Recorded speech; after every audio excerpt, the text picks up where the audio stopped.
Tudo bem com vocês? Essa é mais uma videoaula para os meus alunos do terceiro ano do ensino médio e estamos na videoaula número 3 do terceiro bimestre. E nós vamos estudar agora sobre as ondas periódicas, conforme vocês podem ver aqui na apostila de vocês. Quando que uma onda é dita periódica, né? A gente vê a palavra periódica, periodicidade, uma coisa que acontece regularmente. Então tá aqui, olha, uma onda é dita periódica quando a perturbação que a gera se repete de forma regular, ou seja, há uma certa frequência bem definida. Então agora a gente já começa a falar um pouquinho sobre período e frequência também. E vocês já sabem mais ou menos o que é isso, por exemplo, frequência. Quando o professor está fazendo a chamada, ele está verificando a frequência do aluno. Quantas vezes o aluno está dentro de sala de aula. E o período seria o tempo que o aluno fica ali em sala de aula. Isso é exatamente como o que acontece com a onda, mas vamos falar de cada partezinha dela separadamente. E um exemplo de onda periódica é essa onda que a gente pode ver aqui na apostila de vocês. Essa onda aqui é uma onda senoidal, aquela onda que faz aquelas curvinhas. Mas também nós temos ondas quadradas, ondas triangulares. E eu desenhei aqui no quadro ondas triangulares, porque para mim fica mais fácil desenhar. Mas a gente pode ver tudo que a gente quer ver aqui sem problema nenhum. Então vamos começar com a amplitude da onda. Bem, nós temos essa parte vermelha que a gente está vendo aqui, tá? Que a gente pode chamar ela de eixo X. É o eixo normal da onda, ou o eixo de equilíbrio da onda. E desse eixo de equilíbrio até a parte mais alta, que é essa partezinha aqui, a gente vai chamar isso de amplitude, essa distância de amplitude, tá bom? E toda onda periódica tem que ter a mesma amplitude, tanto para cima quanto para baixo também. Então essa distância aqui para baixo também tem que ser a amplitude da onda. Todas as outras ondinhas também tem que ter essa mesma distância de amplitude. Isso é parte do desenho da onda que a gente pega ali para saber o que é amplitude, né? É o ponto do eixo de equilíbrio até o ponto mais alto ou até o ponto mais baixo, a gente tem o valor da amplitude. Mas a amplitude tem relação a quê? A amplitude, ela está diretamente ligada à energia que a onda carrega. Quanto maior a amplitude, maior a energia que aquela onda carrega.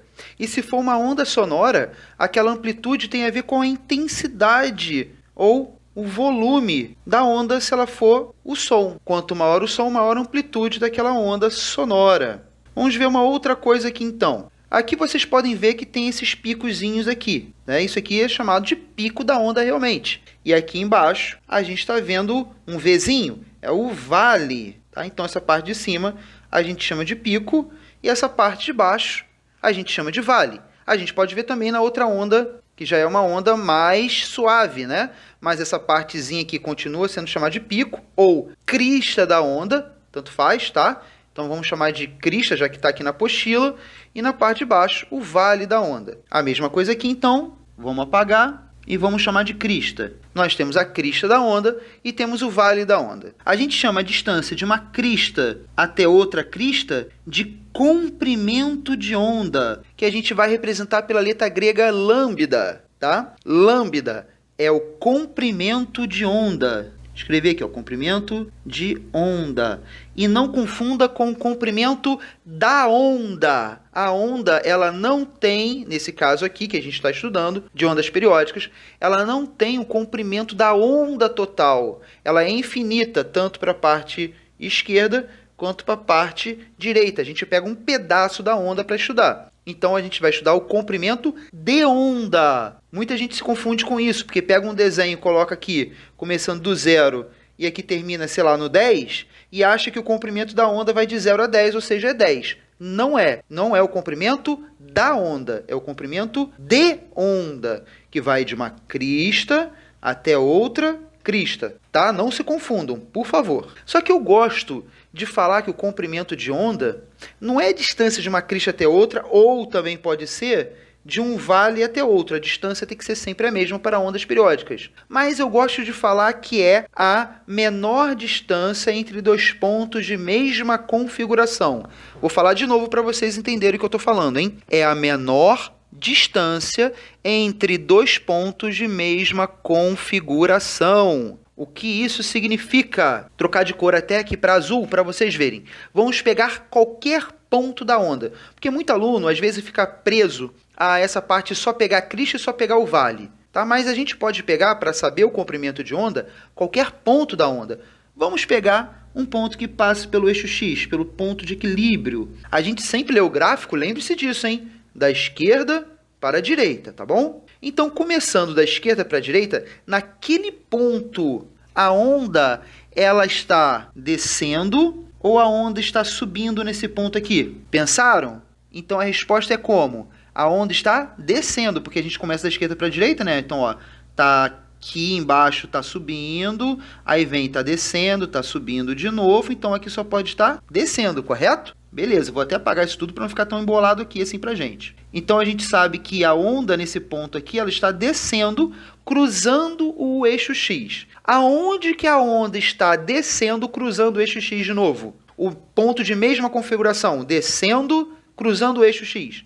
Aqui, não é isso? Olha, bem aqui. Porque aqui ele estaria subindo. Então, não é esse ponto. Só pode ser esse ponto aqui, está cruzando o eixo X, descendo. Então, essa distância desse ponto até esse também seria o comprimento de onda. E agora vocês já começam a entender que pode ser qualquer ponto da onda. Se eu pegar esse ponto aqui, por exemplo, aonde tem outro ponto de mesma configuração? Aqui, nesse canto. Então, essa distância aqui também seria um comprimento de onda, tá? Então, eu gosto de falar o seguinte, que comprimento de onda é a menor distância entre dois pontos de mesma configuração. Por que menor distância? Porque esse ponto aqui, que nem eu tinha colocado, ele também tem uma configuração igual aqui, mas não é a menor distância. A menor distância só pode ser essa daqui, tudo bem? Então, se quiser escrever aí, ó, comprimento de onda é a menor distância entre dois pontos de mesma configuração. Uma crista até outra crista, um vale até outro vale, ou qualquer ponto da onda que você queira. Eu prefiro ensinar desse jeito, tudo bem? Vamos então agora para outra parte. Vamos falar agora do período da onda. E o período vai ser representado pela letra T. Então, o que é o período, né? Vamos pensar o seguinte, quando você lembra de período, de periodicidade, o que vem na sua cabeça? O que vem na sua cabeça é o tempo que demora uma coisa. Isso é o período. Tempo que demora para o quê? Para o pulso da oscilação se completar. Aquele pulso aqui em cima, né? Um pulso inteiro é um pulso de um comprimento de onda, tá? Tudo bem? Então, um pulso inteiro é aqui essa subida e essa descida aqui da onda. O tempo que demora para a onda subir e descer é o que a gente chama de período da onda. É o tempo daquela oscilação. E frequência? Frequência é justamente o inverso do período. Como assim o inverso do período? Como que a gente pode entender isso? Aqui não é o tempo que demora para a onda se completar? E a frequência? É num tempo de 1 segundo, quantas ondas completaram? Então, período é o tempo que demora para a onda se completar, para aquele comprimento de onda se completar. E a frequência? É em 1 segundo, quantos comprimentos de onda se completaram, tá? Então, é justamente isso que está aqui. É o número de ciclos por segundo, o número de pulso da oscilação por segundo. E se é por segundo, tem uma coisa que a gente chama disso.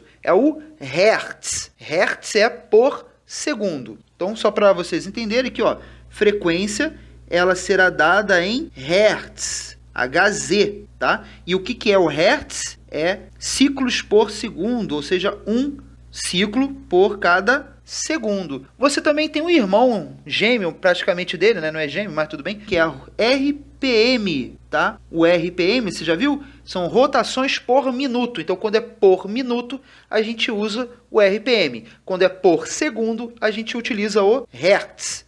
Vou escrever aqui Hertz para vocês, tá? E é um nome de um físico alemão, né?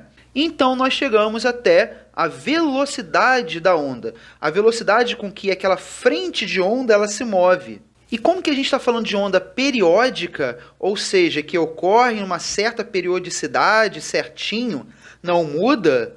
Então, essa onda que nós estamos falando, nós estamos falando de uma onda em um movimento retilíneo uniforme, MRU. Se é MRU, vamos voltar aqui para o quadro, nós podemos utilizar aquela fórmula. V igual a ΔS sobre ΔT, a fórmula da velocidade, que vocês conhecem tanto. Mas, para a onda, nós iremos mudar um pouquinho algumas coisas. Como, por exemplo, o ΔS não é a distância entre um ponto e outro.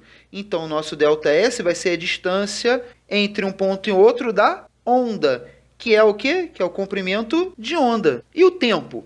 O tempo que a gente usa no MRU não é o tempo que demora para você ir daquele ponto até outro? Então, o tempo que a gente está falando só pode ser o quê? O ΔT que a gente está falando aqui só pode ser o período, que é o tempo que demora para aquele comprimento de onda se completar. Então, a velocidade pode ser escrita na onda, para o caso da onda, como comprimento de onda dividido pelo período. Então, a gente tem essa fórmula aqui para a velocidade da onda. Mas, porém, entretanto, contudo, nós acabamos de ver que a frequência é o inverso do período. Então, o período, é óbvio, também é o inverso da frequência, tá? Então, eu posso substituir esse t que está aqui por 1 sobre f. Isso vai fazer com que o f vá lá para cima e a gente tenha também a equação que a gente está vendo aí no quadro. Velocidade é igual ao comprimento de onda vezes a frequência, v igual a lambda f. E aí a gente termina essa parte de ondas periódicas, mostrando para vocês